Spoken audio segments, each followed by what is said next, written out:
जय माँ भगवती, जय माँ पीताम्बरा। मैं वर्षा, माँ की छोटी सी बेटी।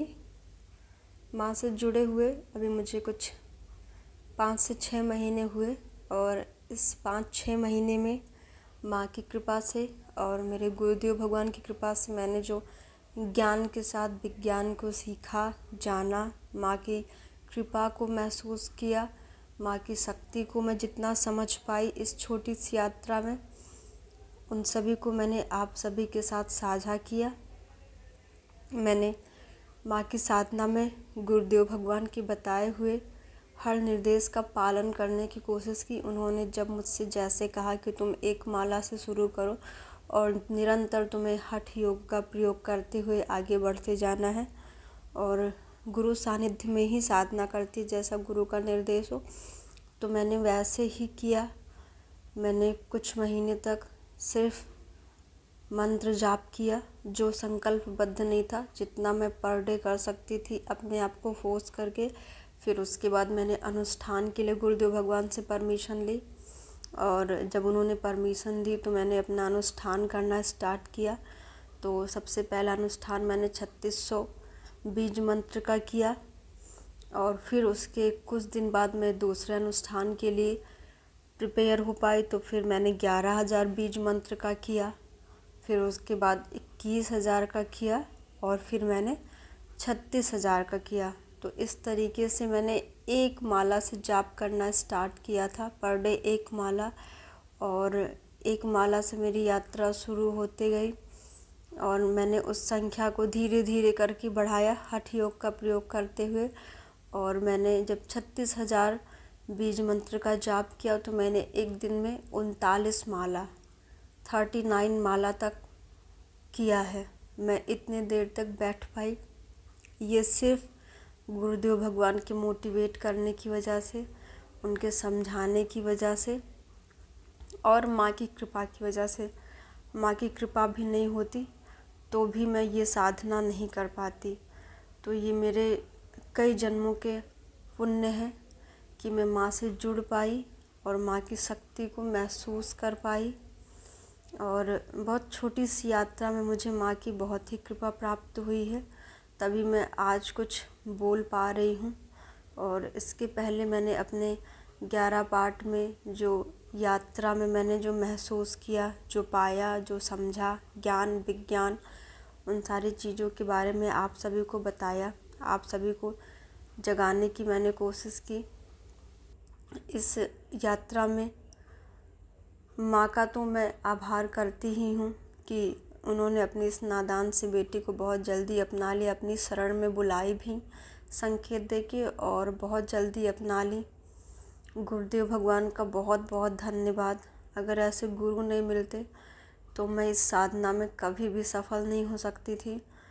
सोशल मीडिया से मुझे कहीं से मंत्र मिल जाता और मैं उठा के जाप करने लगती, तो ये संभव है और ये 100% मैं श्योरिटी से कह रही हूँ कि मैं सफल नहीं हो सकती थी। ये तो मैंने अपने गुरुदेव भगवान के ज्ञान विज्ञान की वजह से, उनके तपोबल की वजह से, उनके ऊपर जो माँ की विशेष कृपा है, उनके अंदर उनकी कुंडलिनी शक्ति जागृत है, उनका मूलाधार चक्र जाग रहा और उनके गुरु भी बहुत सिद्ध हैं, दिव्य हैं। जो हमारे सदगुरु जी हैं वो हमारे भी गुरु हैं, उनके भी गुरु हैं। तो इन सब वजहों से गुरुदेव भगवान इतने सिद्ध हैं, इतने दिव्य हैं। उनकी बहुत लंबी यात्रा है, उन्होंने बहुत कठोर साधना की है और निरंतर वो माँ की साधना में आगे ही बढ़ते जा रहे हैं। उनके तपोबल की वजह से ही मैं माँ से जुड़ पाई और मुझे इतना कुछ प्राप्त हुआ। और उस गुरुकुल का धन्यवाद सावंगी पीठ का कि मुझे वहाँ से दीक्षा मिली। बड़े ही परम सौभाग्यशाली वो भक्त होते हैं जिनकी दीक्षा वहाँ से हो पाती है और जिनको मेरे गुरुदेव भगवान गुरु के रूप में प्राप्त होते हैं। आज के टाइम में आपको बहुत से गुरु मिल जाएंगे जो आपको मंत्र दे देंगे। मंत्र दे देना बहुत ही आसान है और आपका वो फिर कितना भला होता है इससे उनको कोई मतलब नहीं है। आपके साथ वो खड़े हैं या नहीं, इससे भी उनको कोई मतलब नहीं है। ना ही वो इतने सिद्ध होते हैं, दिव्य होते हैं। तो परम सौभाग्य से मेरे गुरुदेव भगवान जैसे गुरु प्राप्त होते हैं। तो गुरुदेव भगवान का बहुत बहुत आभार। और इसमें एक बहुत बड़ा आभार मेरी बड़ी दीदी का भी है, क्योंकि जब मुझे प्रॉब्लम हुई मैंने सब कुछ आजमा लिया था। तो मैंने माँ के विषय में सर्च किया, और जब सर्च किया तो सोशल मीडिया की वजह से मैं मिसगाइड हो गई। कहीं कोई ऐसे गुरु नहीं मिले, ऐसे किसी इंसान से मेरा कांटेक्ट नहीं हुआ जिनसे मिल के मुझे ये लगे कि एक सामान्य व्यक्ति अपने घर पे रहते हुए इस साधना को कर सकता है। तो मैंने तो आस छोड़ दी थी, लेकिन मेरी दीदी ने मुझे ठीक करने के लिए गुरुदेव भगवान को ढूंढा, और जब वो उनसे मिली तो उन्होंने मेरी कुंडली का फलादेश करवाया। मेरे बारे में वो पूछी कि मुझे क्या दिक्कत है, असल में क्यों मेरे साथ ये सब हुआ। गुरुदेव भगवान फलादेश किए, मुझसे बात किए। उसके बाद भी दीदी मुझे दीक्षा के लिए प्रेरित की, मुझे समझाई, क्योंकि दीदी कुछ टाइम से गुरुदेव भगवान को जानती थी, मैं नहीं जानती थी। और मेरे लिए गुरु बनाने से पहले गुरु कैसे हैं ये जानना बहुत ज़रूरी था। तो इसमें बहुत बड़ा रोल दीदी प्ले की हैं, और उनकी वजह से ही मैं गुरुदेव भगवान से जुड़ी और माँ से जुड़ पाई। फिर माँ की महिमा को समझ पाई, उनकी कृपा को समझ पाई। मैं ज्ञान के साथ विज्ञान को समझ पाई। जो हमारे शरीर में तंत्र जागता है तो वो क्या है, कैसे है, वो क्या रहस्य है, ये सब मैं अपने सिद्ध गुरु की वजह से ही समझ पाई हूँ। और गुरुदेव भगवान से जोड़ने का पूरा क्रेडिट दीदी को जाता है। तो दीदी को भी बहुत बहुत थैंक यू। और मैं क्या कहूँ, माँ तो इस ब्रह्मांड की इतनी बड़ी शक्ति कि उनके नाम लेने से ही सारे कार्य सिद्ध हो जाते हैं। तो पूर्व के जन्मों की बहुत सारे पुण्य प्रताप है, मेरे परिवार के बहुत सारे पुण्य प्रताप है कि हमें माँ की शरण मिली। माँ हमारे घर में विराजित हैं, स्थापित हैं, हम उनकी साधना कर रहे हैं, हम उनके सानिध्य में निरंतर अपने जीवन में आगे बढ़ते चले जा रहे। माँ की साधना में मेरी परीक्षा भी बार बार हुई है, चाहे मैंने 3600 मंत्र का जाप किया हो, चाहे 11,000 का किया हो, चाहे 21,000 का किया हो, चाहे 36,000 का किया हो। माँ ने परीक्षाएं भी ली हैं, और निरंतर माँ अपने बच्चों की परीक्षा लेती रहती हैं।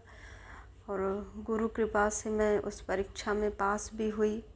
हाँ, थोड़ा मैं कभी डगमगाई, मुझसे त्रुटियाँ हुई, गलती हुई, मैं भयभीत भी हुई, लेकिन गुरुदेव भगवान ने बार बार मुझे समझाया, सिखाया। और जहाँ कहीं भी मैं परेशान हुई, अटक गई, वहाँ से उन्होंने मुझे निकाला है। तभी आज मैं इतने कॉन्फिडेंस से माँ के विषय में बता पा रही हूँ। तो मेरी आप सभी से बस इतनी रिक्वेस्ट है कि जो लोग माँ को समझ चुके हैं, माँ के स्वरूप को समझ चुके हैं, वही लोग मेरे इस ऑडियो को सुनेंगे। तो आप अगर माँ की साधना करना चाहते हैं तो आपको सोचना नहीं चाहिए, क्योंकि माँ से जुड़ के आपके जीवन के सारे ही कष्टों का हल हो जाता है। जब आप माँ की साधना करते हैं तो आपके अंदर वो तंत्र जागना शुरू हो जाता है, और जिससे आपके जीवन में कोई भी परेशानी हो, ग्रह दोष हो, पितृ दोष हो, भाग्य दोष हो, कर्म दोष है, सारी ही चीज़ें माँ समाप्त कर देती हैं, सब भस्म हो जाते हैं। तो माँ की शरण में जाने से पहले तो आपको सोचने की ज़रूरत नहीं है। हाँ, सोचने की ज़रूरत यहाँ है कि गुरु कैसे होने चाहिए। तो गुरु आपके बहुत ही सिद्ध और दिव्य होने चाहिए, तब आप इस साधना में सफल होते हैं। तो आप जब भी साधना करने की सोचिए तो गुरु ढूंढने में ज़रूर मेहनत करिए, और सिद्ध और दिव्य गुरु से ही दीक्षा लेके साधना करिए, तो आप अपने जीवन के हर कष्ट से मुक्त हो जाएंगे। और मेरी यात्रा लगातार चल रही है। मैंने बहुत छोटे छोटे पार्ट में अपनी यात्रा को बताया, बताने को और भी बहुत कुछ है, लेकिन अब मेरे बाद इस कड़ी में मेरी एक गुरु बहन है, वो माँ से जुड़ के वो भी ऐसे ही यात्रा कर रही हैं। तो अब उनका अनुभव आप सभी के सामने आएगा। जैसे आपने मेरे अनुभव को सुना, समझा, वैसे उनके भी अनुभव को सुनिएगा, समझिएगा। वो भी सावंगी पीठ से ही दीक्षित हैं। उनके गुरुदेव भगवान भी मेरे ही गुरुदेव भगवान हैं, और वो भी माँ भगवती के उसी तंत्र रहस्य को जान पाई हैं, समझ पाई हैं, ज्ञान के साथ विज्ञान की प्राप्ति हुई है, उनको भी वो अपने अनुभव साझा करेंगी। तो आगे आप सभी मेरे उस गुरु बहन के अनुभव को सुनिएगा। इस यात्रा में मैं सिर्फ आप सभी को यही मैसेज देना चाहूँगी कि माँ की शरण में जाने से सारे कष्टों का अंत हो जाता है। बस गुरु की सिद्धता और दिव्यता पे इस साधना की सफलता निश्चित होती है। और मैंने आप सभी को बस सत्य बताने की कोशिश की है, क्योंकि सोशल मीडिया पे बहुत मिसगाइड करने वाले लोग हैं। जो सही बात है साधकों को पता होनी चाहिए, वो बताने की कोशिश की है। और ये माँ का आशीर्वाद है, गुरुदेव भगवान के मेरे ऊपर बहुत आशीर्वाद है कि मैं इतने छोटे से समय में इतना कुछ समझ पाई। मैं ये नहीं कहती कि मैं पूर्ण रूप से माँ को समझ पाई हूँ, माँ की शक्ति को समझ पाई हूँ, लेकिन इस यात्रा में इतना समझना भी बहुत बड़ी बात होती है। और निरंतर मेरी यात्रा आगे बढ़ती ही रहेगी। और इस यात्रा में आप मेरे फिर गुरु बहन के साथ निरंतर आगे बढ़ते रहिए, उनके अनुभव को सुनिए, समझिए, और आप भी माँ से जुड़ के दीक्षा लेके अपने जीवन का परम कल्याण करिए। मेरे किसी शब्द से किसी को तकलीफ़ हुई हो, कोई बात मेरी बुरी लगी हो, जो मैंने इंटेंशनली कभी गलत नहीं कुछ कहा, लेकिन किसी साधक को ठेस पहुंचा हो, तो मैं उस चीज़ के लिए भी आपसे क्षमा मांगती हूँ। मैंने सिर्फ माँ के बारे में आपको बताने का, समझाने का प्रयास किया है, क्योंकि मैंने खुद अष्टांग योग के मार्ग पे चलते हुए माँ की साधना की है, जिसमें यम, नियम, आसन, प्राणायाम, प्रत्याहार, धारणा, ध्यान, समाधि सब कुछ का पालन करना होता है। समाधि यही थी कि मैंने 11,000 का संकल्प लिया, तो मैं बस उसी संकल्प के विषय में सोचती थी। जब तक पूर्ण नहीं हो गया मैं उस ध्येय से बाहर नहीं आती थी। धारणा ये थी कि माँ भगवती मेरे साथ हैं। और आसन के विषय में भी आप सब जानते हैं, प्राणायाम भी आप जानते हैं कि मंत्र जाप के साथ आपका प्राणायाम ऑटोमेटिक होते रहता है। तो एक तरीके से मंत्र, माँ भगवती का मंत्र जाप, विष तंत्र साधना को जब आप करेंगे तो प्राणायाम में यम, नियम के विषय में भी आप जानते हैं कि सत्य, अहिंसा, हर चीज़ का पालन करना होता है। तो इस अष्टांग योग के मार्ग पे चलते हुए मैंने माँ भगवती की साधना की है और आगे भी कर रही हूँ। इस अष्टांग योग का भी बहुत बहुत धन्यवाद, क्योंकि इस साधना की सफलता बहुत सी चीज़ों पर निर्भर करती है। और आप ये तभी जान पाते जब आपके पास इतने सिद्ध और दिव्य गुरु हों, सद्गुरु हों, उनकी कृपा आपको प्राप्त हो। गुरु का मंत्र दे देना बहुत आसान बात है, शिष्य से अपनी दक्षिणा ले लेना भी बहुत आसान बात है, लेकिन उसके साथ निरंतर खड़े रहना, उसको समय देना, ये बहुत बड़ी बात है। और हम परम सौभाग्यशाली हैं कि हमें ऐसे गुरु की प्राप्ति हुई है। और आप सभी भी परम सौभाग्यशाली हैं कि आपको सही मार्ग दिखाने के लिए कोई मिल गया है, जो आपको अपने अनुभव से बता रहा है कि उस पर क्या बीती, वो कैसे माँ की शरण में गई बेटी, और जुड़ने के बाद कितने जल्दी उसको सारी चीज़ों से मुक्ति मिल गई, उसके सारे कष्टों का अंत हो गया। और मैंने तो माँ भगवती के बहुत से चमत्कार अपने जीवन में देखे हैं।